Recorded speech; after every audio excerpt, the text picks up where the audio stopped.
All righty. What is going on? We were, So, in fact, yapping behind the cameras, as was said in the chat, yeah.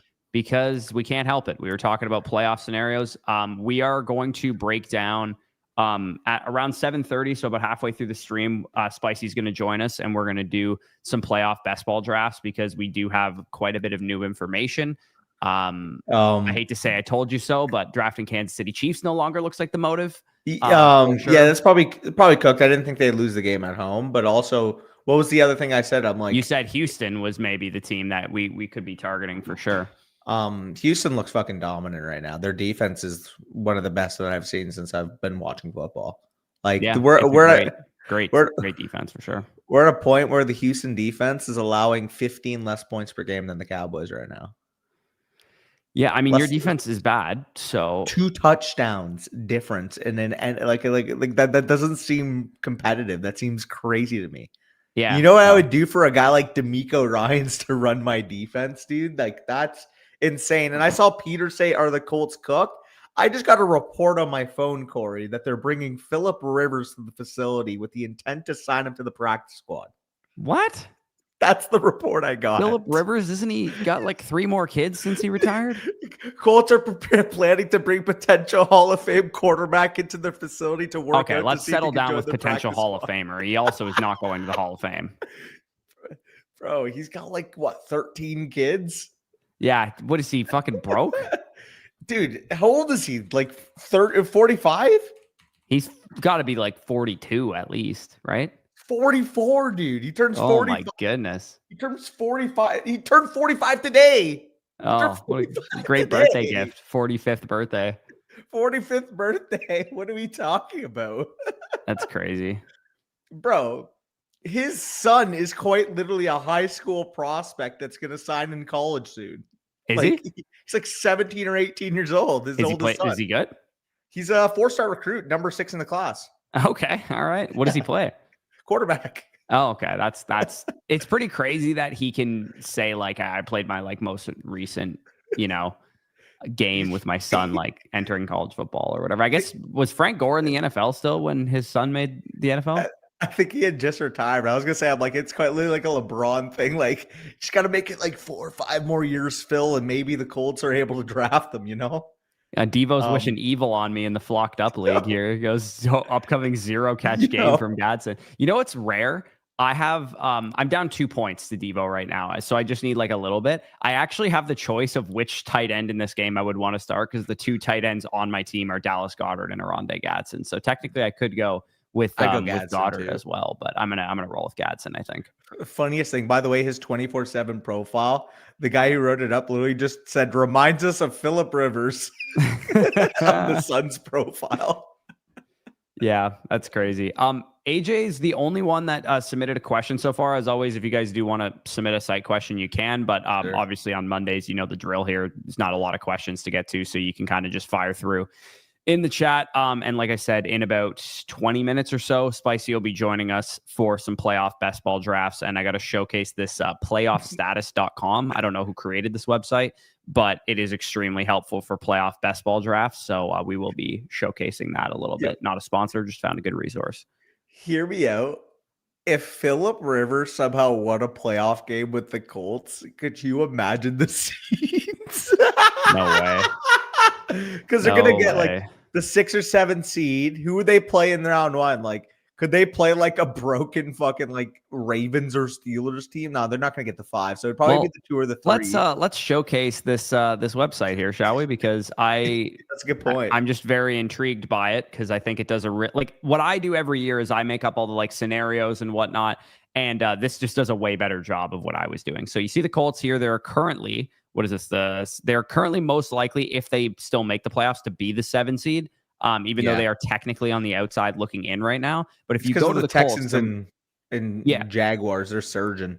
Yeah, if you go to their most likely playoff opponents in the first round, their most likely playoff opponent would be the 2 seed, which is currently New England right now, because Denver does in fact have the common opponents tiebreaker, I believe, on New England right now, because the Raiders beat the Patriots in the first game of the season. So, bro, if we got Philip Rivers versus the Patriots in round 1, oh my God. Yeah, that would be insane. Because This site you is know called Drake.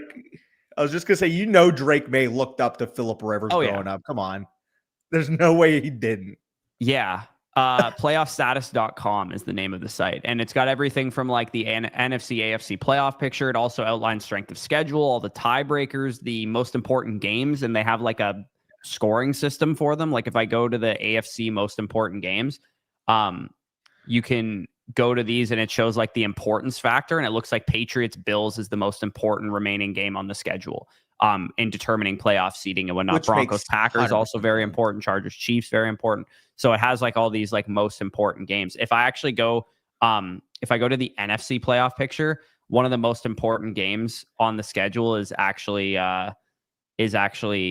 Bucks Falcons, which is Thursday Night Football this week, right here. Also, Dylan, I'm going to delete your comment because you should not be saying that. I know you're joking, but I'm not putting you in timeout. Just deleting that comment. You don't need to talk like that. Anyways, yes, I had already answered that question on the site from AJ. Did you? Oh, okay. I didn't get my thoughts on the trade, so I guess I can go look at it. Did you see it? No, I did not. So let me go look here. AJ bought TJ Hawkinson, AJ Brown, Jalen Warren. Let me just share this screen so people can see it. AJ Brown, Jalen Warren, TJ Hawkinson, and then a 2027 second and fourth in exchange for Romo Dunze, Luke McCaffrey, and a third. Oh, I love AJ's for Rome, dude. I like AJ. AJ and a 2 is enough for me to move off of Rome, to be honest. Yeah, no, I think that's like reasonable. Getting Warren and Hawkinson for garbage. Like, I mean, McCaffrey a third. I mean, Hawkinson's not much, but like, I don't know. It wouldn't shock me if Hawkinson's better with a functional NFL quarterback. What's going on the left side there? That's a pretty crazy bar I just saw. I don't know. What bar? Oh no! Wait, share your screen. I noticed something on you beat me this week. Dude, half my team is on bye. I have so many. I have Purdy and Drake May were my quarterbacks, and I have them both on bye that week. The fact that I had put Jordan Mason in earlier this week when it looked like Aaron Jones was potentially missing, and I completely forgot to sub him out, and he actually had a decent game. Yeah, no. This matchup actually means literally nothing too. Like neither to me either. I already clinched the 1 seed. Yeah, you already clinched the 1 seed, and I believe if I lose, Skull already lost, and I have more points. Yeah, this matchup means literally nothing. I will be the 4 seed no matter what. So technically, I could beat you tonight with like a big Devontae Smith game. I think is what I would need. I guess. Yeah, like actually. Oh, you have somebody going tonight too. Yeah, you have Jalen Hurts. So yeah, I mean, there's probably no way I win that. I was gonna say one thing, but I realized did Karma Chameleon win? Also, you may be leaking. I would scroll down on the left side because you may be leaking something. Oh yeah, I mean, whatever. Karma Chameleon won, so I was gonna say if he lost and you beat me, you could have passed him and avoided my side of the bracket. That would. I mean, technically, he could still lose. If he somehow loses. God. I mean, if he got less than 4 points from Saquon, 4.8 points from Saquon Barkley, I would wreck my entire house of less than 4.8 points here. I would wreck my entire house. 5.6 and 5.2 are his worst games this season. So if he had his worst game of the year, I could technically do that. But anyways, I don't want to spoil what happened in the Flock League or anything, so I will not share that tab anymore. I guess I can say this because you wouldn't have seen anything about me in regards to the matchup, but unless Aronde Gatson has a generational performance, I will finally get back in the win column. I never thought I would say that. Yeah. So Dylan brings up a good prompt here. The plan this week. Let me know what you guys think of this. If there's anything that you guys absolutely want to see, we are here to serve you in the fantasy football playoffs. This week, I think the play is somebody commented on our video or Dynasty video last week or the week before and said, we would love to know what kind of like Dynasty stashes are available. Like, guys that you can like a Blake Corum, for example. A guy like Blake Corum kind of goes off. Is that the type of guy that you'd want to like tack on to the back of a trade? Is that the kind of guy you'd want to stash to the end of your bench in a Dynasty league? Because I think especially this time of year, if you're a team that didn't make the playoffs and you're selling off competitive pieces, because as always, we always recommend not having a trade deadline in Dynasty leagues.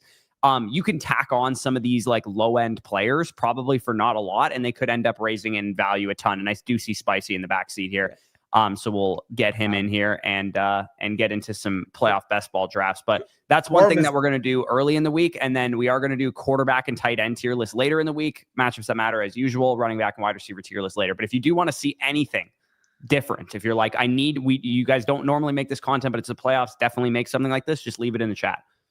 Corum's going to be the best value guy in the playoff drafts because he's going to go probably about a few rounds, maybe 4 rounds after Kyron, more than likely.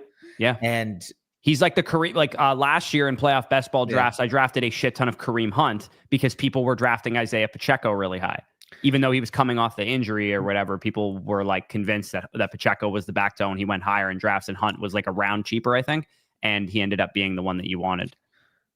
I'm so happy for Blake Corum because I did not think he would get back to this level of efficiency, this level of breakaway that he is now after the injuries. Because so not the season after where he obviously committed for the NFL draft, but do you remember the year before when Donovan Edwards had the big game against Ohio State? Blake Corum, before he hurt his knee, was like a legitimately different caliber of running back. Just the explosiveness, the ability to finish through contact. You remember his marks across the board. He's one of the most efficient running backs in college football. His season in whatever year that was like one of the best graded PFF rushing seasons of the last 10 years. And the following year, I really do think he played through some stuff in his knee. Again, maybe nothing was fully clear. The metrics kind of fell across the board. Obviously struggled as a rookie, but dude, he's averaging 5.5 yards per carry right now. Yeah. Yeah. You could make the case he should be getting more carries than Kyron. Again, obviously the contract factors in there, but I mean, just good to see him back where I thought he was a few years ago. This was one of my favorite weeks of fantasy football this season, to be honest. I'm not going to spoil anything in the Flock League, so I'll just speak on the Listener League and my home league. But in my home league, I made the playoffs, and it sucks because if I had gotten 2 more points from Tyrone Tracy last week, I would have actually had a bye in my home league, and instead I'm going to be the 4 seed, but I am facing a pretty soft opponent in round 1, so I feel good about that. Listener League, it looks like I'm going to hold on to my bye. I did the math here. I'm in 15 Dynasty leagues. I was actively tanking and/or fully rebuild in 3 of those 15, and I made the playoffs in 10 of 12 that I was trying to compete in. So I feel pretty good about where my competitive teams turned into, because my portfolio, because we've been doing this for a couple of years, my portfolio had matured to the point that I didn't have many rebuilds left. The only league where realistically I was trying to compete and failed to make the playoffs was actually Heartbreaker. So I was a top 4 scorer and flocked up all year, and that was despite having really, really bad injuries. And Gleason actually did beat me. The thing that is really it sucks. Me and Flett had a deal on the deadline. We were working on it for a week and a half or so, and basically it would have been me sending Malik Neighbors plus my 201 because I have Cam second. He finished last in the league. It was the 201. Neighbors plus the 201. I was going to get back Puka Nacua, Mike Gesicki. If I got Puka Nacua, Mike Gesicki, I would have won this week. Tough. It just and I don't blame him. It was his only share of Puka, so he wanted to hold. But we were talking, but it almost got across the line. And if I had made that deal, I mean, I ended up starting Taysom Hill, who had negative 0.1 in my lineup, and obviously Puka Nacua had 36. So do the math there, I would have been able to overcome. But it is what it is. It happens. If I knew that in hindsight, I would have offered an extra 3 or 2 extra threes. That definitely sucks. Yeah, it doesn't. So our best ball stuff on Spicy's account does not look as good as it does on my own personal account. If I'm being honest, we did have a lot of, injury players on this team or on this account, which sucks. Travis, Jaden Reed, those guys, not having Austin Eckler was one of our highest drafted running backs as well. Just not a good run out on this account specifically. I'm currently advancing 38 of my 150 best ball manias, which is a 27% advance rate, something like that. It's well above expectation. I got 4 of my Great Danes through as well. So that feels good. My big dog's not great. We should, you want to get into a draft here? Yeah, let's do it. Fuck we ball. Sweet. What's it called? It is the way too early wild card, right? Yeah. Is it full? Might be, unless you scroll across. Looks like it's full. No, you keep going, maybe. Shit, is it not? Is it already full? Is it already full? Probably is because it was. I think it was close to filling last I saw.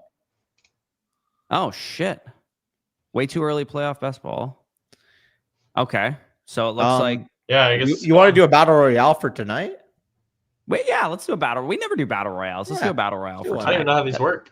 Yeah, that sucks. I didn't know that. It's surprising to me that they wouldn't have already dropped a new contest if it was full, because it probably wasn't filling today. Also, like it probably filled a couple days ago or something. Yeah. So I got one in when I was in Detroit. I got one in, and it was I told you I needed to get at least one howitzer Chiefs Cowboys build, and that's what I built. And obviously, it doesn't look good after the weekend, but I'm glad I didn't put more than one build into it. One howitzer Chiefs Cowboys build hurts the soul a little bit. I can't lie. I'm actually quite happy that we will not see the Kansas City Chiefs in the NFL playoffs. Like, they can probably won't see the Ravens at this point either. I'm being honest. Are we gonna see the Ravens? The status of their playoff hopes right now are not excellent. They got a hard schedule too. Playoff picture. The Ravens are currently they still have to play the Packers and Lambeau as well. Yeah, they're a 13% chance to win the NFC or the AFC North. Their current strength of schedule and like who they play is they got to play the Bengals this week, which is in Cincinnati, but you know, they lost the first Bengals game. You figure they probably split, I would imagine. But they do still play the Patriots, Packers, and Steelers the rest of the year. And 3 of those 4 games are also on the road as well. So, like, I mean, you couldn't lose to the 4-9 Bengals at home. Like, that was huge loss 2 weeks ago. If we're keeping it a stack, you could not lose to the Steelers either. Because think of it like this. But at least the Steelers game, it's like, okay, you can split with them and get it back because you play them again. But yeah, you losing to the Steelers, who are the team you're directly competing with, is obviously horrible. Let me put it this way, Corey. So like, even if we say, let's just say, Steelers are going to Detroit, they probably lose that game. So 7-7 Steelers, and let's say the Ravens win their next game. They would need at that point, because the Steelers play Miami, Cleveland, and then Baltimore again.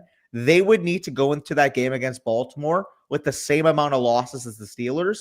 And just to me, when you know that the Steelers are playing Miami, couldn't they technically have one more win than Baltimore, and Baltimore wins that game and they have the same record? Or who has the tiebreaker? Let me look at the tiebreaker here. I believe the Steelers have a better divisional record now. Divisional tiebreakers. Because the Steelers would be what?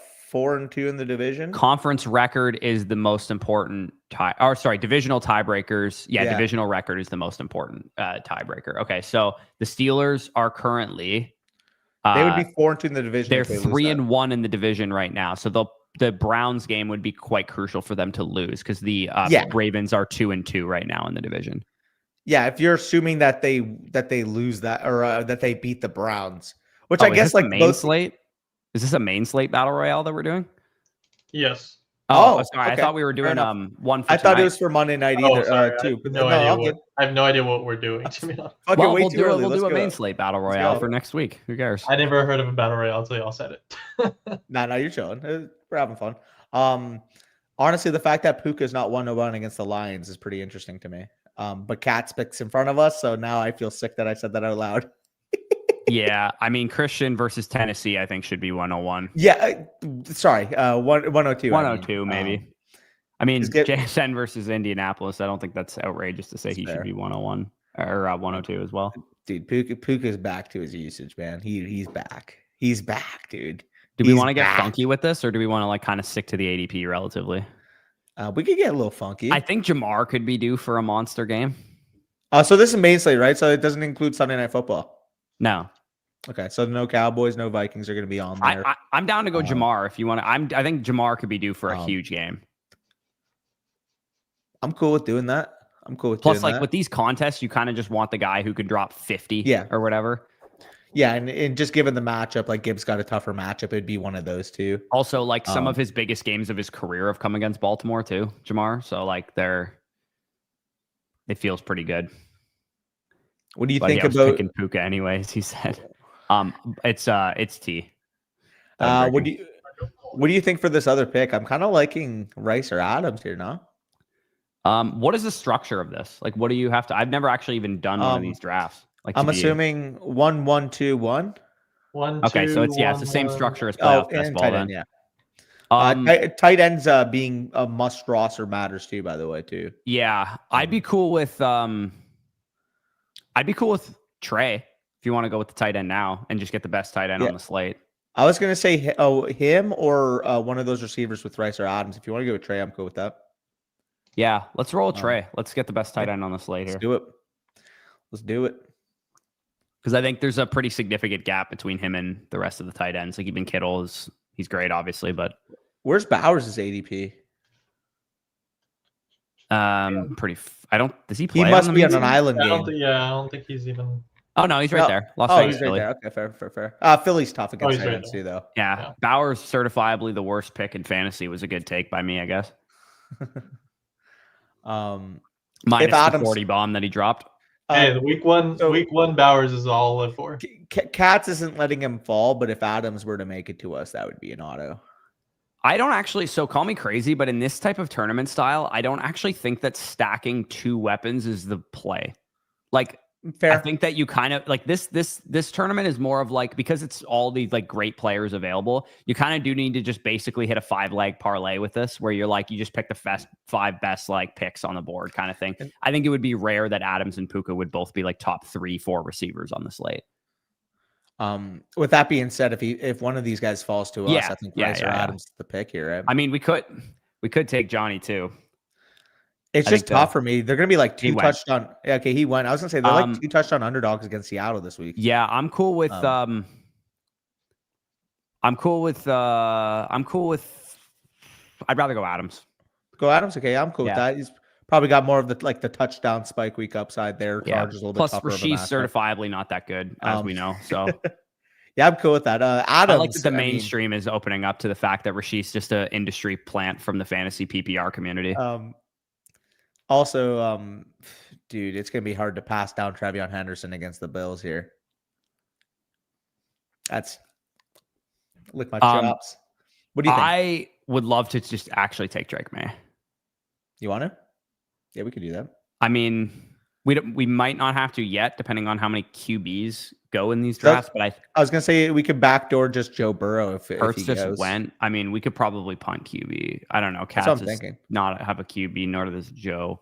I kind of like Henderson here because that way we can take who falls between May and Burrow potentially. I would rather take Chase Brown later and take Drake May now. Personally, I think that I'll have Chase Brown ranked ahead. But then we're stacking Chase. Yeah, that's fine. I mean, we are, but it's a running back and a wide receiver, not really. I'd rather just take Drake May now. Drake May. Yeah. Let's roll with Drake. Cool with that. And then we could go off the board for the running back too. Like we don't have to go with the high, like because this is our last pick, correct? Or no, we got 2 more picks. Yeah, we need another flex as well. I think we should play 2 running backs through the flex in half PPR as well. I don't mind that. We could go with 3 running backs here. I mean, the other one here. I mean, Jacobs is probably a better projection than a lot of the guys here too. Yeah, against Denver. Kyron's not a bad projection either against Detroit. How many running backs do the other guys around us have? Because if we could somehow walk with Henderson and Brown, that'd be like my ideal perspective here. But do we want to grab Henderson knowing that we grabbed May though? Well, yeah, you would be hoping like it pays off in like halfback screens and stuff like that as well. I know that just feels like it could pay off that way. It just feels like that's a little bit of a sketchy bet. I think if Drake's the QB you need, it's probably because he's off the board touchdown in or something. Yeah, the rationale would have been Henderson like he went anyway, so it doesn't matter. The rationale would have been like the outside corners in that game or the strength of the Buffalo defense, and we'd see New England attacking them underneath. Like that would be the rationale. Actually, you know who high key makes more sense? We could just take Rico here. I'm cool with waiting or Jacobs too. I mean, we could go Chase Brown, but we do have Jamar already. I mean, it doesn't really matter to me. I don't mind Chase Brown. Could go Jacobs as well. It's at Denver. That's the only kind of issue there, but you'd be hoping he punches in a couple touchdowns. Yeah, I mean, it's half PPR, so you're kind of just banking on a 2+ tug game. Oh, no. What do you think here? Where's your lean? I'd rather go Jacobs, I think. Okay.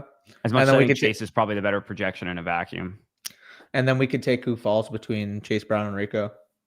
Yeah, I mean, I also don't like, again, if we're just playing it through like touchdown scoring running backs, I don't hate the idea in the Los Angeles Rams Detroit game of Kyron punching it in twice too. Yeah. I don't hate that. We I do just have don't know. Adams, who's the touchdown Harvey's guy. also. We could also play it through Yeah, the that would be game shooting out and go Harvey too. That would also be counterintuitive if we took Kyron because we would be banking on Devontae Adams scoring on the goal line. Right. Harvey would make sense too. Though I will say there was the stat that Hayden Winks put out, but Green Bay is like literally the biggest run funnel in fantasy right now in terms of like teams that throw it versus run it against them. As in they all run it? Teams do not want to throw the football against the Packers secondary right now. Yeah, let's roll with Harvey then. Yeah, let's do it. I'm cool with that. I also I want to try and get you like these are this contest structure because we don't do battle royales very often, but when we try and do like if I try and do them, it's like I feel like trying to draft off ADP or whatever. Like ADP means basically nothing. It's a 1 week sample. It's like a 1 week sample, and anybody can have a great game. Realistically, well, yeah, dude. Like dude, Josh Oliver and Dawson Knox are two of the top 4 scoring tight ends this week. Yeah, exactly. Bam Knight could be the top scorer. Yeah, no, literally. Yeah, literally. That'd be quite a shock. Are you guys going to do another Dynasty rookie video soon? I can't imagine this 2026 class will do one soon because we're going to, like, as soon as the season is done, we're going to start digging in on the class, obviously, and get the draft guide, start to get the design for that and whatnot. We got a couple cool thoughts and updates and what we want to do for the draft guide this year that I think you guys are really going to like and I think will be better. I don't know. Let me know in the chat. This is something that I always want to know because we don't get really a lot of feedback from you guys on the draft guide. If you used the draft guide last year, what could you do without? What do you think is missing? What do you like about it? Like, this is a kind of important feedback for us to know because I'm kind of operating on the basis of what I think you guys would like more, but I could be wrong. You know what I mean? Like, nobody's actually told me like the ideas we have for this year's draft guide from a Dynasty rookie perspective. Nobody's told me I want this. I'm just like, I think this would be better as a fellow person who's in a lot of Dynasty leagues. I think I would find it more valuable kind of thing. But let me know in the chat what you guys, obviously that like the prospect model will be integrated far better this year into the draft guide. That goes without saying. But yeah, like let us know in the chat. I think what we're leaning towards is like the write-ups portion of the draft guide being like kind of we're not going to do that. We're going to do something else instead of that, which I think you'll find more valuable, which I'm not going to spoil yet. Just let me know what you guys think is missing, kind of thing. Is there any other sweat going on tonight in the Flock League? I obviously won't give any context. And if you can't answer that, you don't just don't answer me. Is there any other sweats in the Flock League? Yeah. There is one for one of the playoff teams that could drop from a seed that would change 2 of the playoff matchups in the first round. Got it. I know exactly what you're talking about then. Okay. Yeah. And I would like looking at the matchup, I would say it's like, I mean, it says 66% right now. And yeah, there's that. And actually, maybe not. Maybe it wouldn't change anything. Oh, yes, it would actually. Never mind. No, it would. But there's actually 3 different outcomes that I didn't think of. Could we have a new last place team? We could. Last place team. Oh, new team that's 12th. Yeah, we could. And I could be jumping to 10th. Yeah, you could. Not bad. Are you in, Bush? The people need to know. I'm not spoiling anything. Yeah. We can't say anything. For all you guys know, Badaki scored 150 points and won. We'll see. Yeah, we'll see what happened. There was a lot that needed to happen for me to get in. That's all I'll say. Prospect model, yeah. So the plan, at least for me, in how I envision the prospect model being integrated into the draft guide this year, obviously the prospects tab on the site, like if you guys aren't aware, like you're living under a rock or something, I could quickly showcase what I'm talking about because I think it's important. This page on the site is like literally the prospect model. This is the prospect model. You guys can use the prospect model. The 2026 prospects are not in it yet because the season isn't over. But if you want to filter things, like go to the running back prospect model, the devs never put the QB prospect model in, which is kind of annoying, even though I sent it to them. But the you could sort all of these players by all the metrics that are in the prospect model. And of course, there's going to be tons of videos coming out about the prospect model and whatnot too. But the actual prospect model itself is going to be on the site integrated in there. And we're going to definitely integrate more of like the what tier of prospect they are, the hit rates, those types of things into the actual draft guide kind of player cards so that you guys have a pretty clear and obvious snapshot of like, oh, this is Makai Lemon. He's a wide receiver 1 upside prospect. Those prospects hit at a 75% rate or what. I don't actually remember the hit rates off the top of my head, but you know what I mean? Also, Katz, didn't he literally help the Colts make the playoffs in his final year? Did they make the playoffs that year? Dude, he was 39 years old starting in 2020. He threw 24 touchdowns and they went 11-5. That's crazy. Like, why can't he just be like Joe Flacco? Like, that's like. Imagine if Phillip Rivers is the guy you need in Best Ball Mania. Just kidding. That's never gonna happen. No. He sneaks in like 2 touchdowns in week 17. There's 0 chance he was drafted anywhere. Nah, bro. You saw Christian Watson was barely drafted too in BBM, and now this guy might actually be a league winner. Yeah, that touchdown getting reversed was absolute fucking bullshit. That likely touchdown should have counted. That was absurdly bullshit. I don't know why the hell that didn't count. Kat, you're thinking of Matt Ryan, I think. Matt Ryan took over the year after, and he was utter urine. Yeah, the Colts kind of went through a little cycle of ass quarterbacks because they went from Rivers to, was it Wentz, Rivers, Ryan? Is that how it went? Or was Wentz after those guys? I think it was Rivers, Ryan Wentz, right? Wentz was 2022 because they had the playoff spot all year, and then they lost the playoff spot in the final week. The Jaguars made it, and then the Jaguars had the comeback against the Chargers, right? Holy shit. Yeah, Matt Ryan was dookie in his year. He played 2022. Or no, I might have got that reversed. It might have been Rivers, Wentz, Ryan. That might have been how it went. Yeah, Brock knows.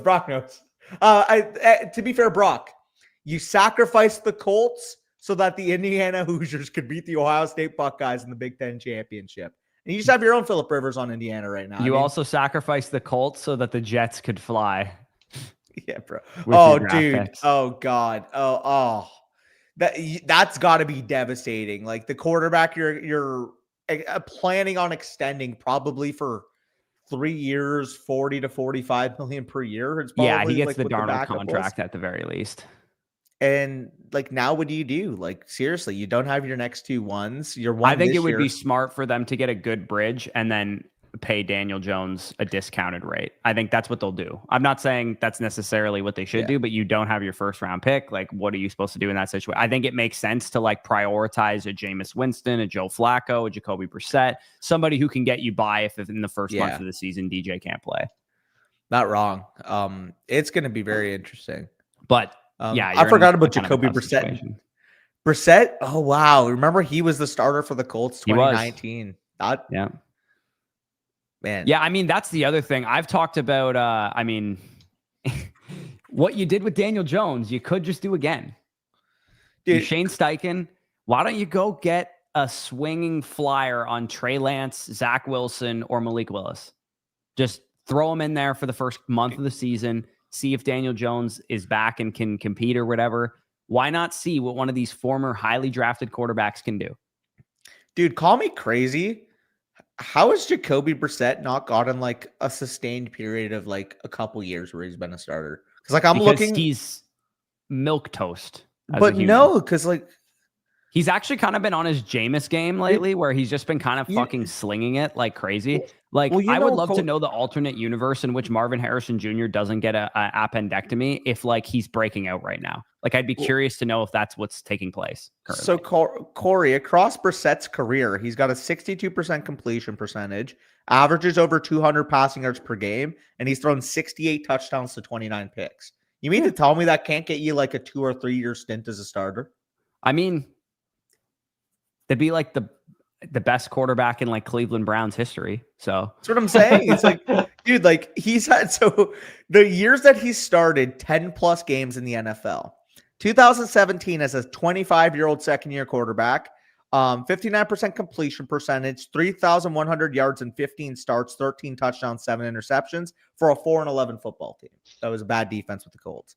2019, he started again, 15 starts that year. 61% completion percentage, nearly 3,000 passing yards, 18 touchdowns, 6 picks.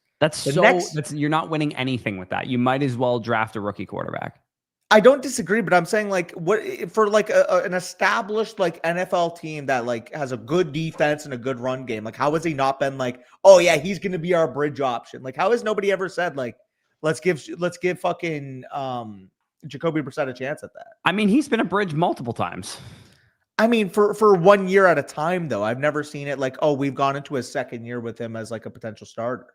Yeah, I mean, there's situation like he would be a great Viking next year, for example. Like put him up there with JJ. If you're gonna not, let's say you give JJ more time or something because he's young, and you throw Brissett in there as like the hey, you're competing for the week 1 starting job kind of situation. Like, wouldn't shock me if Jacoby Brissett had a great stint with the Vikings or something in that situation. He could just be back with Arizona for what it's worth too.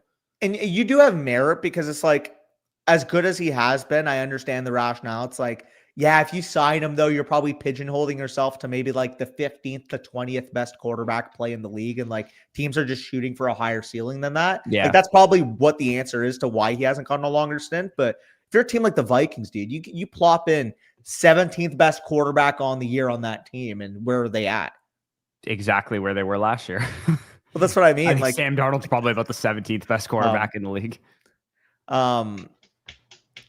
Yeah, it's sorry, Dylan. Just a lot of other priorities that unfortunately. I mentioned when I talked about doing that, I mentioned that it was going to be an uphill battle, and then I also like a week later was like, yeah, we're not going to be able to do that. Also, I would like to do is have the devs add a bunch of young underclassmen to the site so that anybody who wants to do Devy rankings can, and they're just integrated directly into the site. That movie's going to be a banger. Did you see Downey Jr. is actually playing him? So I don't know anything about Avengers movies. Like I have no idea what anyone is even talking about.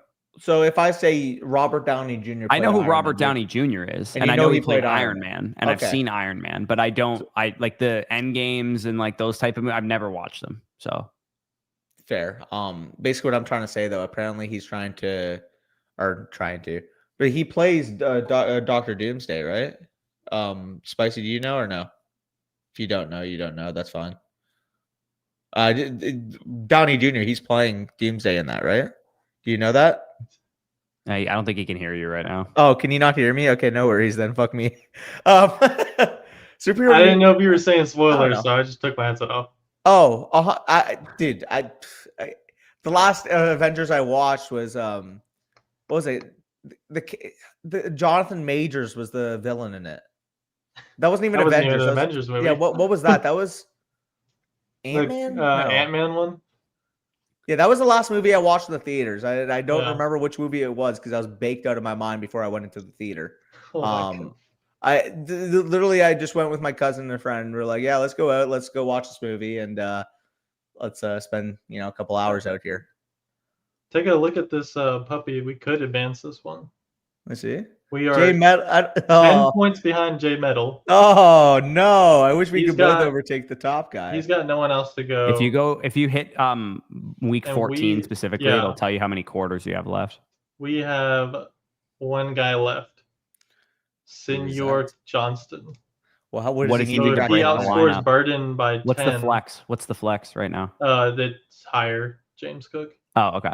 So we need him to outscore Burden by 10. So 20-point bomb by Johnston would get us in. Okay. Fair enough. If only that was Ryan Flournoy instead of Jalen Tolbert. Too bad he took we over are the answering site on. questions. Ramen God, which I do know quite a bit about. Ramen as opposed to Marvel movies. But yes, we are answering site questions if you do. Let's do a primetime Palooza. That's what we intended to do originally. Do it. Yeah, let's see if it's open still. Let's do it. 2 unk for Marvel. This is what it is, right? It's because it's Monday Night Football and Thursday Night Football. Oh, is it? It's a duo? Yeah, there's no Fuck it, let's do it. What's the Thursday night game? There's no drafts for just. Yeah, no, I remember them doing that. Yeah, let's do a primetime Palooza. So Bucks Falcons is the Thursday night game this week. We haven't been on. I hate when we're on primetime. I actually can't stand it because I know we just like shit down our leg on primetime. Yeah, so Heems, I'm assuming you weren't in the live stream yesterday. I explained just how much context was missing in that. Also, is Heems Wait, Wait, in ambiguity? That looks yesterday's like stream? ambiguities. I think Profile so. picture. I think Okay, I'm so. gonna have to go watch it because I didn't get all the. Oh yeah, no, I went through it on live stream. I don't need to Okay. rehash it, but I'm just really disappointed with where the narrative went. Okay, draft starts here. We got the first pick, which seems important. My only question is, are the devs back in the league? They are. Okay. Yeah. And for what it's worth, no, I did not kick all of the devs out. I went to remove Joe, and because they were all co-managers with his team, they got booted as well. And to be fair, too, when Danny removed them, they were added back within 30 minutes, and there was no commissioner control whatsoever. Yeah. Like they were trolling. So when we added them back, they just set their lineups and actually even picked up a defense without being told to. Like, I would have been fine if they didn't pick up a defense too. And dude, I said it the whole time. I can't wait for the video. I literally said the whole time in chat. I said the whole time in chat, I'm like, yo, if you want to start the Patriots defense on bye, that's fine. You don't have to pick up another defense. So that got misconstrued also. Mason said that I had an issue with them setting an incomplete lineup because the defense, when it had nothing to do with the defense, unfortunately. On top of that, the only reason they even got removed from being able to set their lineup is that every time I set it on the site, which by the way, yes, it does matter in the league to have a full lineup, especially when you have hundreds of thousands of people watching videos. If the optics of the league that they can set a half-empty lineup, I don't care. That's what I told them, and they were trolling the whole time. Correct, but like a lot of people are like, in my league, this wouldn't have flying. Like people have all the authority to set their. Okay, I get your league is different, dude. If this was just the 12 of us, we probably would have said fair game is fair game.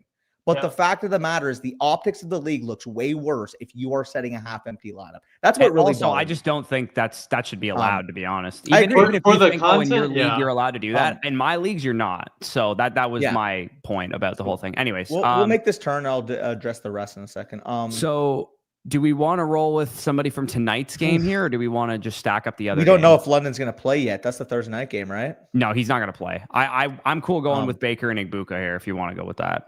I kind of like Hampton. Yeah, I'm cool going Baker and Hampton if you want, or Igbuka and Hampton if you'd prefer that. Fair. Are those the only two quarterbacks left? Hampton who? Cousins as well. Yeah, good. We could do that then. Yeah, let's get Baker. I think that's probably smart to get one of them. Baker is concerning me, I will say. He is concerning me, but he's really hurt. I think there's a very good chance that 13 plays.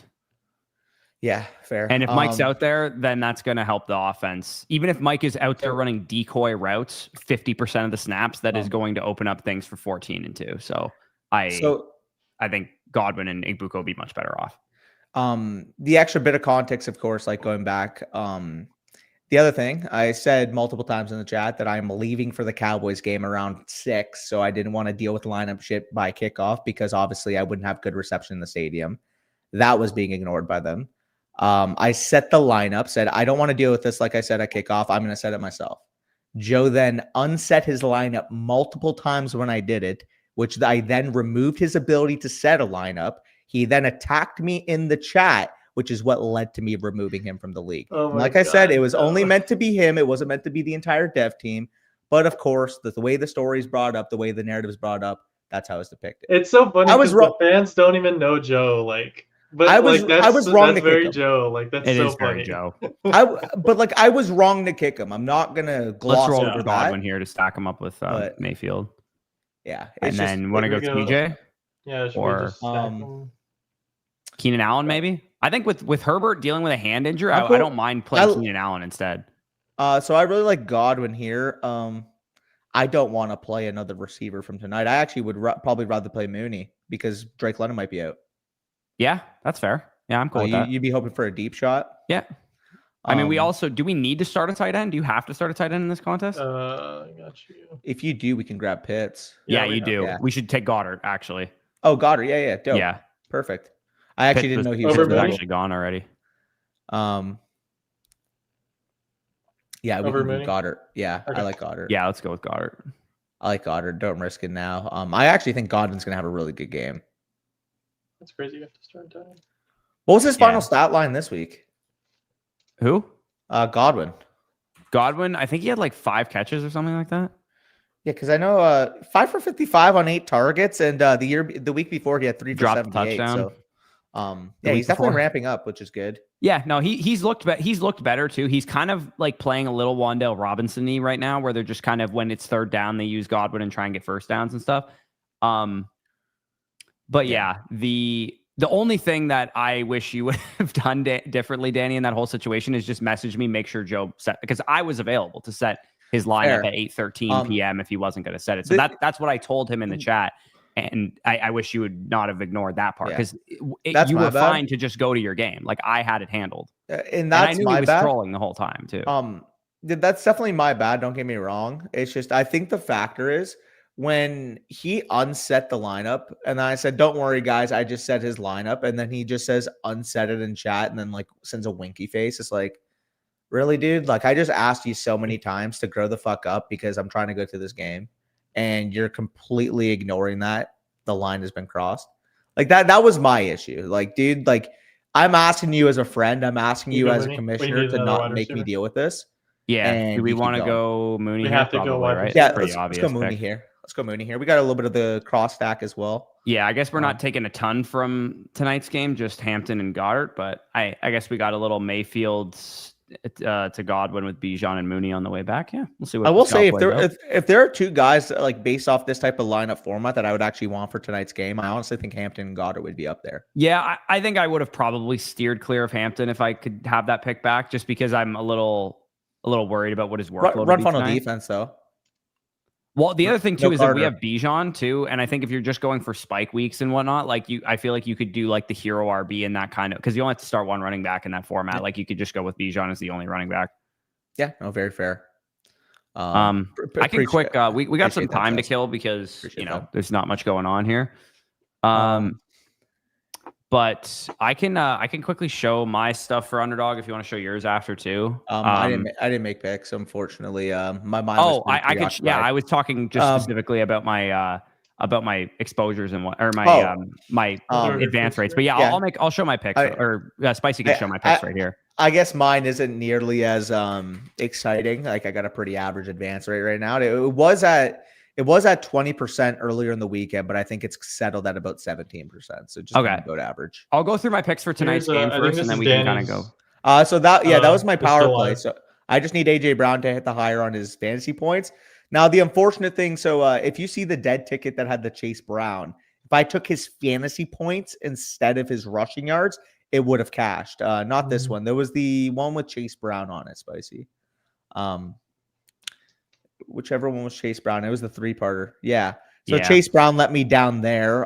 If I took the fantasy points instead of the rushing, I would have got there. So yeah. The one that I had for matchups that matter was 3 for 4 as well, because Walker had his longest rush was 12 yards or 10 yards or something like that. Yeah. You're good, Ambiguity. You're good.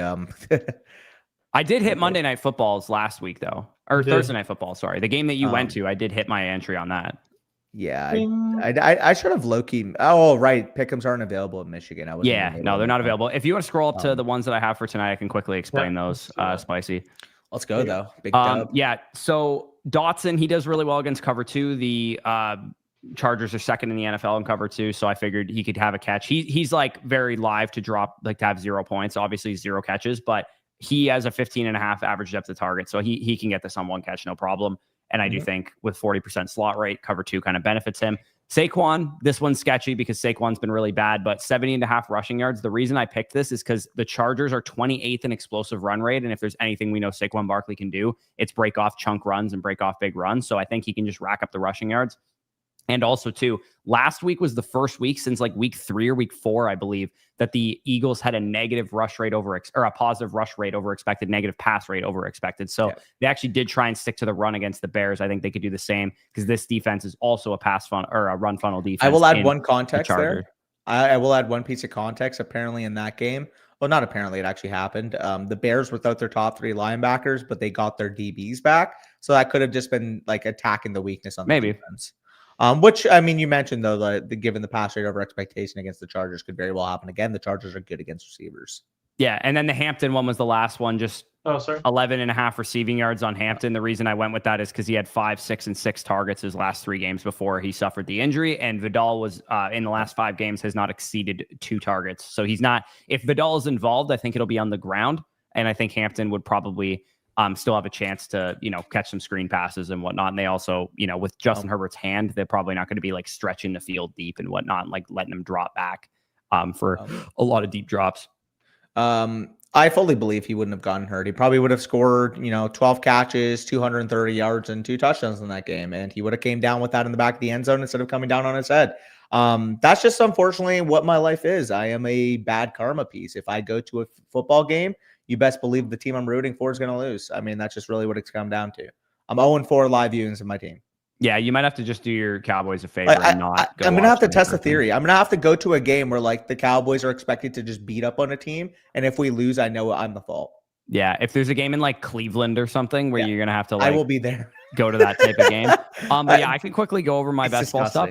Quick shout out. I drafted 4 pre-draft NFL best ball teams, 3 big boards and 1 biggest board. And I'm advancing 3 of them, including the $250 biggest board, which when you draft this early, you have some crazy values. Unfortunately, Daniel Jones got hurt for me here, but look at this shit. I drafted, I think it was Harold Fannin. 4 tight end build is cooking. Yeah, well, because it's a 20-round draft, right? Oh, and I was like late at tight end. So I went 4 tight end build because it's late at tight end. But I got Harold Fannin at pick 197. Like, I think Loveland was a super late pick as well. Yeah, pick 125 as well. Like, there's again, just an interesting thing.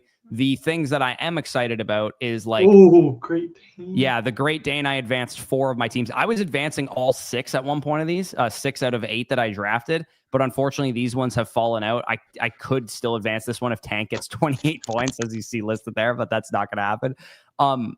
My favorite, I believe, I think it's this one. Yeah, this is the one that's my favorite because at the peak Quinshon Judkins stuff, I got him at pick 162 in this draft because it was a $250 entry. So this team has a wagon of a running back core with Henry, Hall, Cook, Kamara, and Judkins. And then Love, Mayfield. And like this receiver core starting to round out because it has Puka, it has Wandale, Pat Bryant, Alec Pierce, Romeo Dobbs, Khalil Shakir, Godwin, and Reed were zeros pretty much until now when they're actually playing and actually scoring points. And then Brandon Ayuk probably a 0.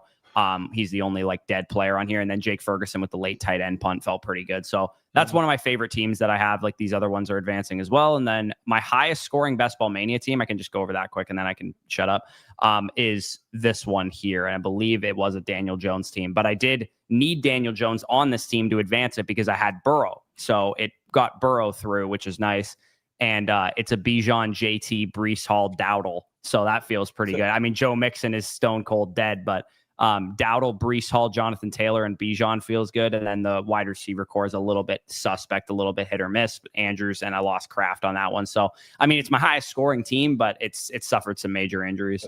So I'm not advancing nearly as many overall, but it is funny because my highest scoring team has 1853.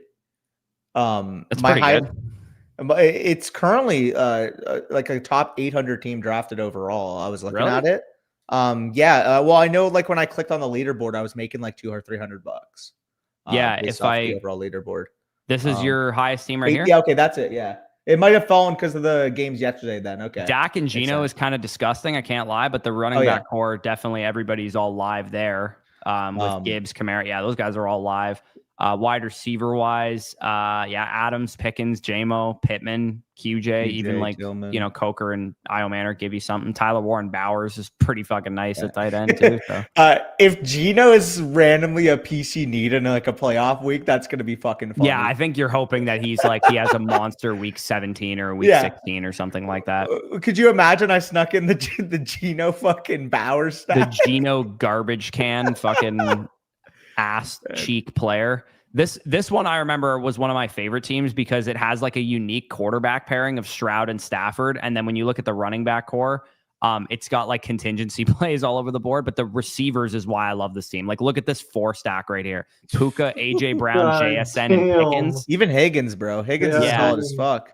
Like the tight end core kind of stinks, but it's like I got some tight end cores like that, dude. Trust me. Yeah, like the Mark Andrews Freiermuth Ferguson is pretty gross, but like I mean, we get a 2-touchdown Terrence Ferguson game that'll feel good. I don't know. The amount of tight end third tight end Noah Grays I got going. Oh baby, buddy, we are rolling. Yeah. No, I mean, it's fun looking at these teams. It's more fun looking at them like next week when you actually are like, okay, this is what we got actually going on now with like the teams advance through and you get to see the pods and that kind of thing. But this one, I think this one was like a really good team too, because I named it for some reason. Corey, I just joked obviously about the Noah Gray, and obviously you had the Terrence Ferguson. However, if they did randomly spike a week in week 17, it doesn't fucking matter what happened in the first 16 weeks. That was a great pick. Yeah, no, this team I also highlighted because if we redrafted today, there's like 5 top 20 players on this team. Like you got McCaffrey, Achane, and then you also have value on like Judkins and Walker are live to do shit. You got Adams and Rice, which feels pretty good. And then I guess 4 top 20 players. But the Purdy and Prescott stack of quarterbacks, Daniel Jones obviously would have been better if I had him. I have so much debt. Like that Daniel Jones Achilles injury, bro, that was detrimental to my best ball portfolio. That was detrimental to my best ball portfolio because I had so much Daniel Jones. I mean, he was already a huge win on the year, at least. So, like, you wouldn't change that for the world. No. And like I said, that one team, like getting Daniel Jones, he was mainly a 3 quarterback build guy for me most of the time anyway. So I tacked him on to 3 quarterback builds to advance lesser advance rate quarterbacks, like, CJ Stroud types or whatever. Why did Richardson have to break his eye? Yeah, I'm not exactly sure what was going on with that. Like, both could have been huge W's in terms of, like, what you needed in the best ball fucking landscape. Because if you drafted Daniel Jones and he got you here, that was a great pick. If Anthony Richardson spiked a big week in the playoff weeks, like that would have been good enough, especially when he fell to like an 18th rounder. So like it's kind of funny. Yeah. Ramen, if you submit one, we can answer one real quick. Yeah, you can submit it. Go nuts. I can quickly go over my Great Danes, and if you want to show any, just feel free to just boot me off this. But these are my other Great Danes. These ones were $250 entries. This one is got 16 players live: Patrick Mahomes, Jared Goff, the quarterbacks, Kyron, Chuba, Tracy. Again, a little weaker at running back, but it's not terrible. The receivers on this one are pretty loaded. I can't lie. Like if you look at this receiver core, Puka, St. Brown, T-Mac, Rashee Rice, Godwin, and then even Dobbs, Tesla, and De'Ami Brown have given me some weeks. And the unfortunate thing for this one is that it was a Kraft Ferguson, which I had so many duos of Kraft Ferguson that actually sucks because they were like probably the 2 best tight end picks on the board both stay healthy. Because Ferguson was dominant to start the year. Kraft looked like he was going to be dominant second half of the season. So that really, really sucks. But that is a Great Dane team. These are all locked in to go forward. This one's an interesting one.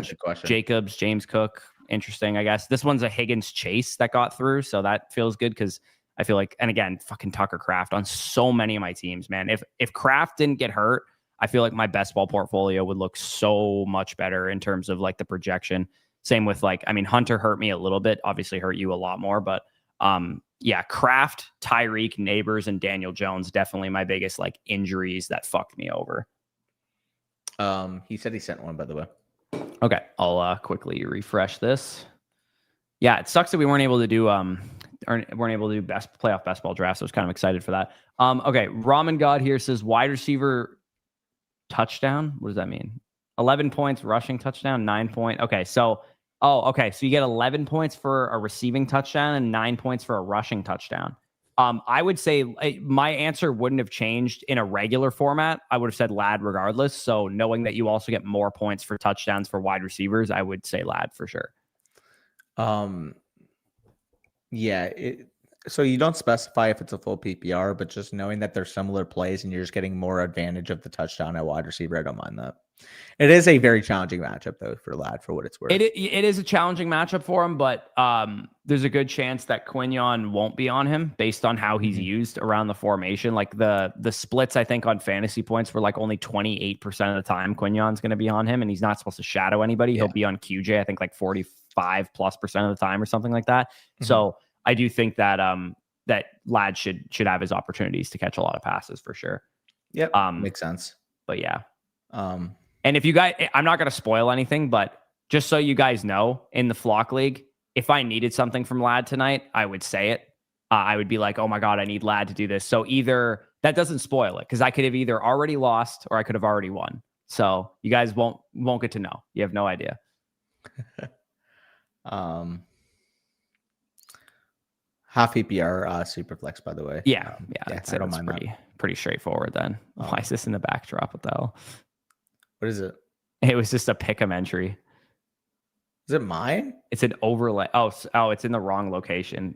Somebody put their pick'em entry in the wrong location. Whether I don't know. More than likely would be me. Yeah, that sounds probably correct. Let me see what the picks are. I might be able to know. Was it this? No, it's the one that's in the overlay, like a buffoon league mate. Yeah, wide receiver tier list picks. That's definitely you. We can't. What, dude? There's a running back on it though. Maybe it was like a Monday night pick. Oh yeah, that Trevion Henderson's in it. Definitely you. Yeah. 100% was me. That's hilarious. Yeah. So I think that's because on Canva, it'll just have like the default name sometimes. Yeah. Even Dylan, even if that was true, I needed other shit to happen. Remember? Yeah, you don't know what happened. Even if I won, he needed to outscore. Didn't guarantee me a playoff spot. Well, he needed to not outscore Badaki, he needed Badaki to not outscore him by how many points was it? 14. 14. And you don't know how many points Badaki has right now. So nope. And I also needed Thomas to lose. You have Lad too. So yeah, I needed Thomas to lose as well. And if Thomas won against the Devs, then doesn't matter what I did.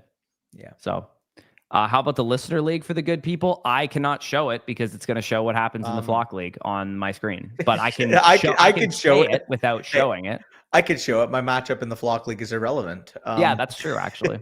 Yeah. I'm not gonna lie, my listener league team very much let me down. Jonathan Taylor, bad week. CD Lamb was on the midst of a great week and just had a fine week because he left after 2 minutes in the third quarter. Is that how early in the game it was? It didn't seem that early. It was at the beginning of the third quarter. Really? I thought it was like early fourth quarter that it happened. Nah, bro, that was frustrating. But yeah, I still have Lad tonight. 80 Mitchell. Yeah, the breakout was. This is what Arthur's referring to, by the way. What? Look at my last message in the chat. Why he told us to show this league. Oh. Arthur got the 1 seed from me, which is why he's saying, even though I was the 1 seed. Well, actually, we kind of yo-yoed it back and forth. No. Yeah. Did we go back and forth on the 1 seed a little bit, Arthur? I think you had it at one point during the year, and then I had it for a bit. I just fell to the 4 seed because of that, so that wasn't fun. It is what it is. I had my wide receivers and flexes really shit the bed. Hopefully Henderson can come back. Definitely gonna be playing Juwan Jennings over some of these bums that I put in my lineup. Yeah, that is what it is. I picked up Mitchell Evans. It is a tight end premium, and quietly he did play 53% of the snaps before the bye. It is a rookie. We could potentially see that go up. Tight end premium. I didn't think that was the worst type of It's the worst pickup I've seen in a while. I mean, he played 53% of the snaps and had 3 targets last game he played. He just had his bye week. I don't know. You don't think that's reasonable? Nothing gets me less excited than Mitchell Evans. I cannot lie to you. Like, I would much rather roster Ray Davis versus Ray Davis is 6% of the snaps. Right, but Ray Davis is not an every week starter unless James Cook goes down, right? Sure. Dude, there's no way I would rather roster Mitchell Evans than Ray Davis. I'm starting Darren Waller every week, dude. It's a tight end premium. I did in fact start Zay Flowers. Yes. Yeah. God, fucking Gunnar Helm just fell off this week. Fuck's sakes. Also, can we talk about Zay Flowers being allergic to touchdowns? Allergic to them. This guy. Dude, how many times do I have to tell you that? No. It's not even like, he doesn't get red zone targets. Like, Zay Flowers catches a 34-yard pass once every quarter, and he never scores on them. Like, the play that he had at the end of the game. Are you shocked? Yeah. The play that he had at the end of the game against Pittsburgh, he had like what should have been like a 65-yard touchdown, and he like leapfrogged and went down like Tyler Lockett type shit instead of trying to score. That's a crazy comment.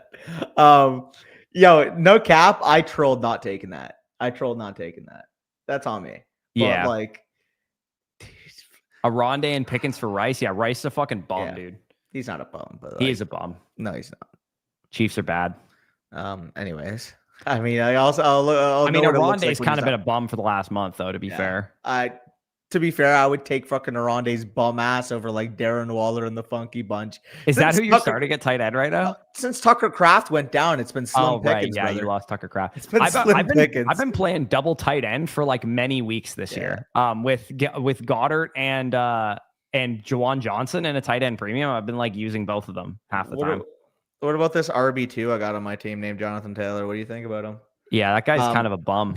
Brock, I will never forgive you for not pulling the trigger on James Cook plus Brock Bowers for JT a few weeks ago. Fuck. Yeah. I almost got him to take it. All I'm going to say is this.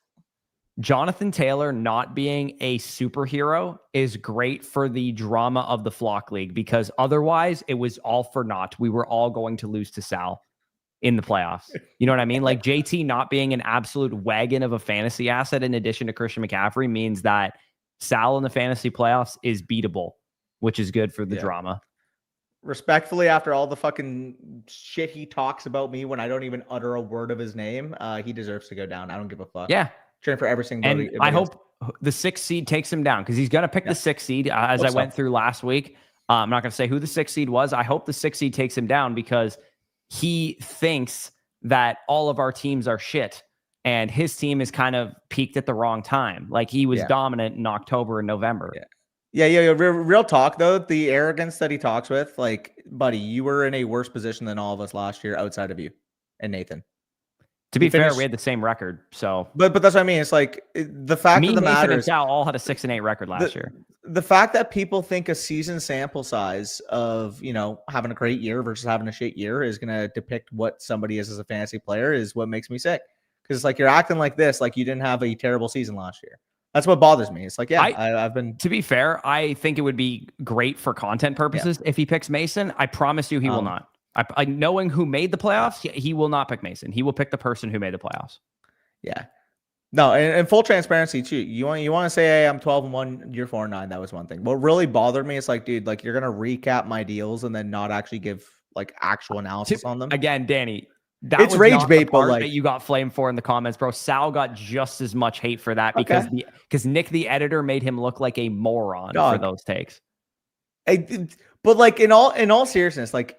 Even if you don't like my moves, objectively speaking, at the time, I traded away London and Jaden Daniels. Yeah, and Danny, basically, you won this, man. You won. The comments were on your side. No. I'm just saying, like, I basically turned Daniels and Drake London into Jefferson, Addison, Derrick Henry. All unstartable. It just didn't work out. Yeah. Like, it just did not work out. I mean, Derrick Henry's startable, but yeah, Addison. Who I turned into Roma Dunze and Trevion Henderson, by the way. Yeah. Also unstartable Romo Dunze. Yeah. Well, and my what I said for my problem with the Nathan trade was not that he actually gave up Jefferson. I was like, you shouldn't have given up Derrick Henry. That was my thing. Cause I was very Ravens are going to sun run pilled and that hasn't worked out necessarily, but Corey, you remember me. Good. You remember me. I said, I wouldn't make this deal unless Kraft and Hunter didn't go down. I was going to keep Puka.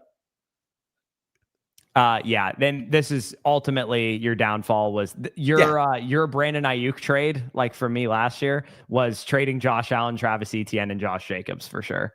Yeah, 100%.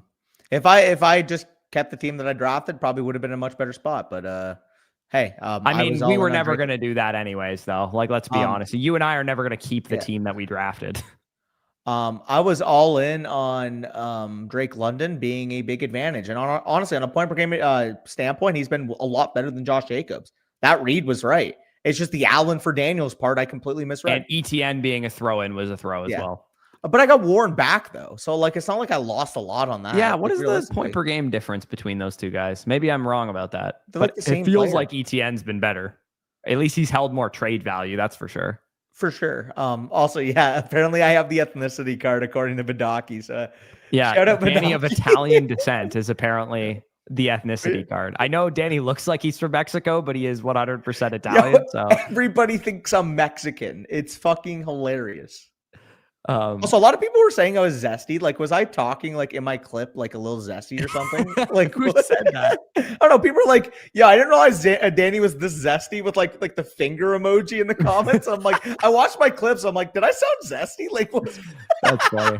Yeah, ETN actually only 1.2 points per game more than Jalen Warren, but ETN is an is RB 13 on the season, which trade value wise is much better than RB 21 on the season. Yeah, and I mean full transparency. It wasn't even just the Mason deal. It was the deal you did with me didn't age well for you either. Yeah, I mean, funny. Like I don't think either of us actually won that. I'm looking. I mean, me. So the fact that both you got Odunze, I got Igbuka was more or less a wash, I would say. Yeah. But Flowers and I mean, Worthy's been asked, but I traded Worthy for Harrison. So yeah, like that's what I mean. It's like I'm looking back on my deals and like really the one that was like actually awful was me just like giving Nathan Wandale for free. Like that was bad. Don't get me wrong. Like that was like probably the one I'm like, like objectively speaking, there was no path. I'm looking at the other trades and I'm like, where are the ones where like I actually like outside of the Josh Allen one completely got fucked. And the only reason I lost to Josh Allen was because he was that much better than fucking Jaden Daniels. Yeah, I mean, the trade that you and I did was okay. So, sorry. The trade that you and I did resulted in me getting the wide receiver 23 in points per game, Emeka Egbuka, you getting the wide receiver. What is Rome Odunze right now? Rome Odunze is the wide receiver 32 in points per game. That's insane, by the way. He was literally like I know. 4 before I mean, also, like, did you trade Odunze during his down stretch though? Like, did you not take some of those weeks on where he was bad, or did you get the bad weeks? Mason had an 18-point week and then a 0-point week. The 2 weeks he had. Odunze, okay, so that helps you a little bit. I suppose they're probably about even then in that situation. I got him back. Flowers is currently the wide receiver. Can't be much better than Odunze. 28, which is exactly where he finished last year. What's Josh Downs' points per game now? What else was in that trade? I got Worthy as well. Kenneth Walker. Worthy's been fucking horrendous, but to be fair, I didn't use him for very long. Kenneth Walker, who is on my team and much better now than he was earlier in the season. I'd say I won that trade just given timelines of what players were on which team when. Because like I also traded Worthy for Harrison, who has more who gave me some good weeks to help me win. Yeah, I mean, I got Walker now, and Walker's better now than he was for you. I just think like looking at my trades, like especially too, like the Puka plus Bam Knight for London plus Jane Daniels. I took Zach to the woodshed. Yeah, but like everybody said the inverse at the time. I didn't say the inverse. I said Puka was having a 2021 Cooper Cup season at the time. The deal I made with Mason, I got Daniels, Flowers, Warren, and London. I gave him ETN, Jacobs, Allen, and Diggs. Diggs versus Flowers, whatever. It's the fucking same thing. Like, what's the point for him? They got to be similar. Warren versus... I wouldn't say so because he's outproducing him, and he's also held trade value way longer. Like for like 8 weeks this season, people valued Zay Flowers a top 15 receiver. I could have dealt him so many times and didn't because I loved him. Corey, I'm actually saying that to like make my side look worse. Okay. Because I got Flowers in that instance. I got Flowers versus Diggs, whatever, washed. Like I said, big deal. 28 versus 36 in points per game right now. Jacobs and ETN for London and Warren, I would argue is bang on fair based off points per game differences. Yeah, I mean, Jacobs has, what does Jacobs have right now? 17.5 points per game. 17.2 points per game, and London has like 19, 20. Where is London? Am I blind? Yeah, 19.4. Yeah. I mean, London getting injured obviously hurts you, but you also traded him before that happened. So it turned him into Puka. Really the only reason I lost the deal is because of the Allen versus Daniels. The deal I made with you, I got Walker, Bigsby, and Igbuka pretty much. You got Pollard, Worthy, Odunze, or sorry, Pollard, Worthy, I Flowers, forgot Pollard was a part of that deal too. And I mean, it doesn't matter because Pacheco and Pollard were both horrendous. Igbuka for Odunze, fucking Kaka versus PP, I guess, at this point. I mean, they weren't, though, for most of the year. I guess you scummazed me because I gave you Corum for free, but Corum's been passed around like the neighborhood hoe in this league. What week did you trade Odunze away? Do you remember? I traded Odunze away October 21st. Which would be week 8? Yeah, and I got Odunze back on November 5th. Okay, so at the time of the Odunze trade, Igbuka was where is this?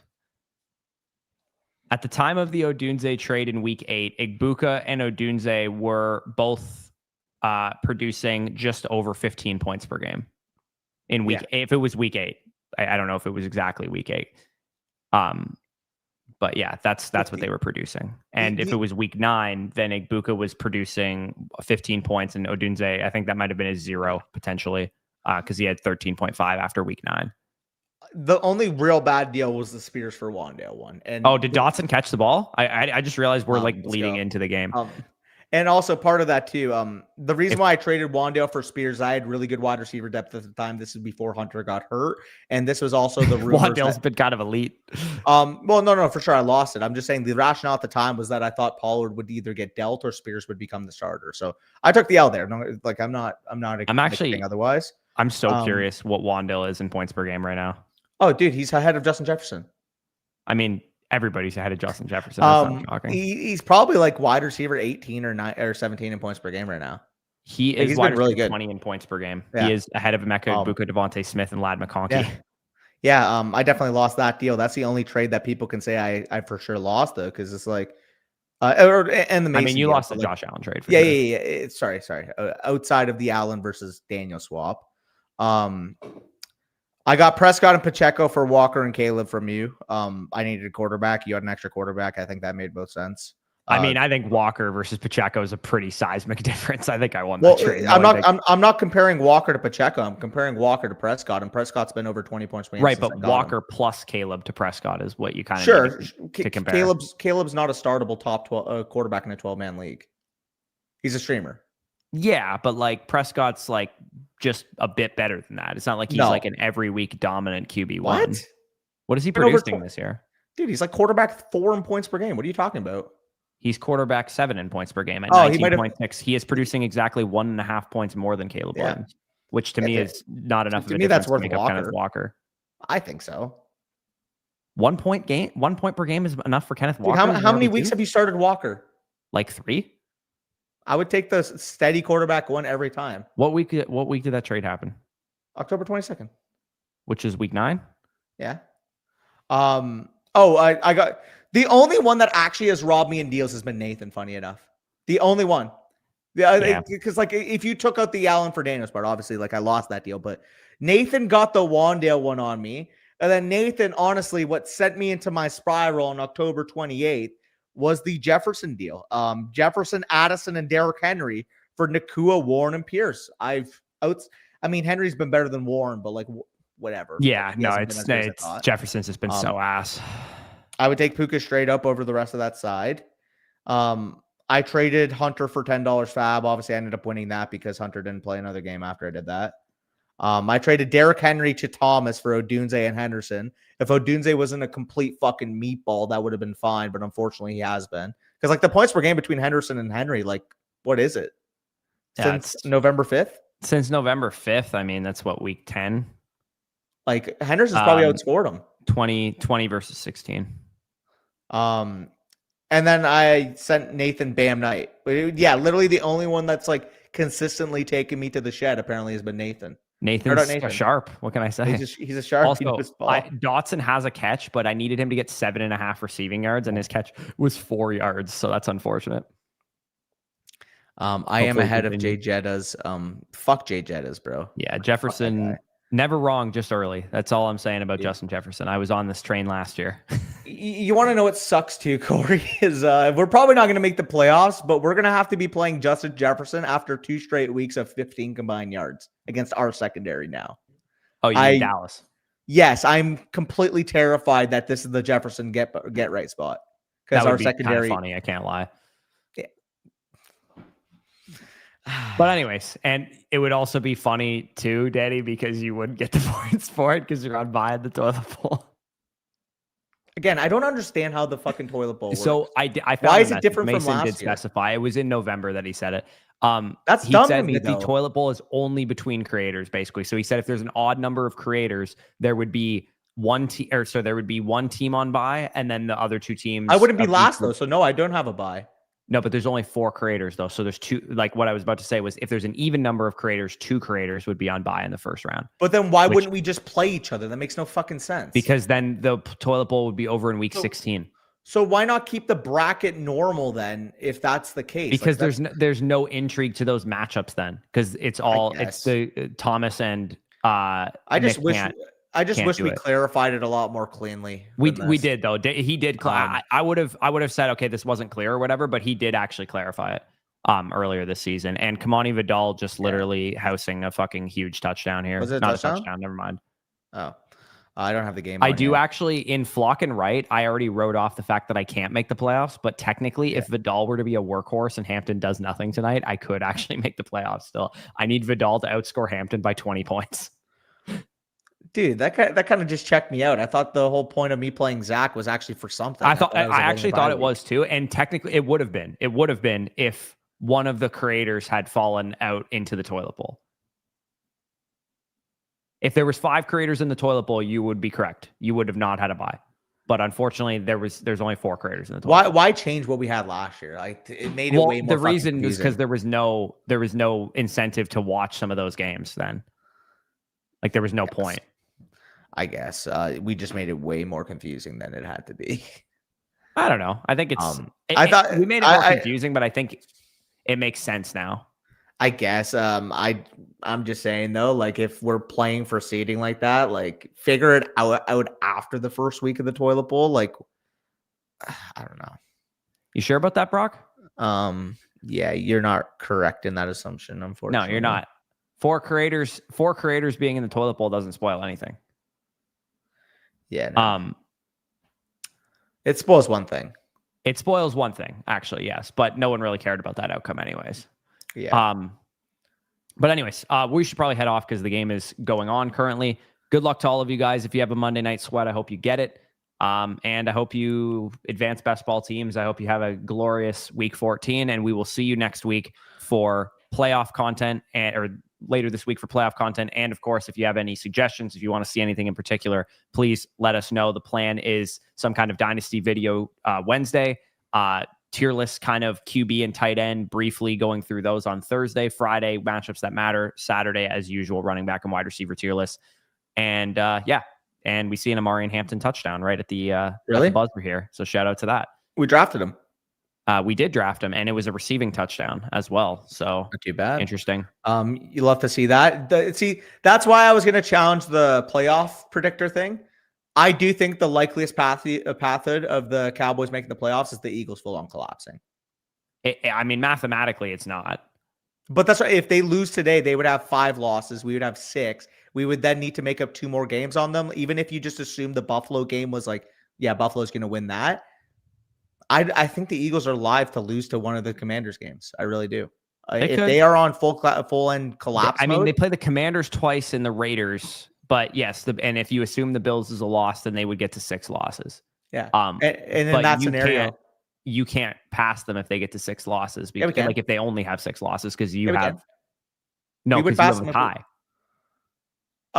Sorry. They need to lose 7 games in order for you to pass them. That's why it's not your likeliest path, because the Bears, who are in current possession of a wild card spot, can lose 7 games. So can the Eagles, though. I mean, they can, but are they going to lose to the Commanders or the fucking Raiders? But that's what I'm saying. I think that's more likely, in all honesty, than the Bears actually like losing completely. Dude, the Bears play after this week against Cleveland. The Lions. The Bears play the Packers, 49ers, and Lions. Corey, this isn't a scheduling thing. It's more so we would be competing with the Lions for the playoff spot in the wild card. We would only be competing with the Eagles for the NFC that's East. Fair, I suppose. So I think it's more likely the Eagles would collapse than anything else. Fair enough. Plus, too, I mean, it's not like there isn't precedent. That's what happened in 2023. No, but the reason it's not mathematically more likely is because the Bears and 49ers play each other and the Lions and Bears play each other. So they would have to suffer losses in the process, which is why it's more likely that you would get in over one of those teams. 100%. Like the mathematic is going to favor the Eagles just not full on collapsing. What I'm saying, though, if the Eagles are like actually like 2023 mode, I do think them collapsing would be our best case scenario, because I think out of everything that were to happen, I genuinely think an Eagles collapse is the most likely of happening, just based off the vibes that's been happening. Like the thing with the math that's a problem is it doesn't actually take into context like current form, how the teams are looking, what's kind of going on from a vibes perspective. And to me, the Bears are having probably arguably one of the best vibes in the league. The Eagles collapsing just seems more likely to me. Yeah. Maybe I'm delusional. You guys can let me know in the comments, but like the fact that I saw it in 2023 kind of re-echoes that. Yeah, that's fair. Anyways, we should hop off of here. Appreciate you guys. Take it easy.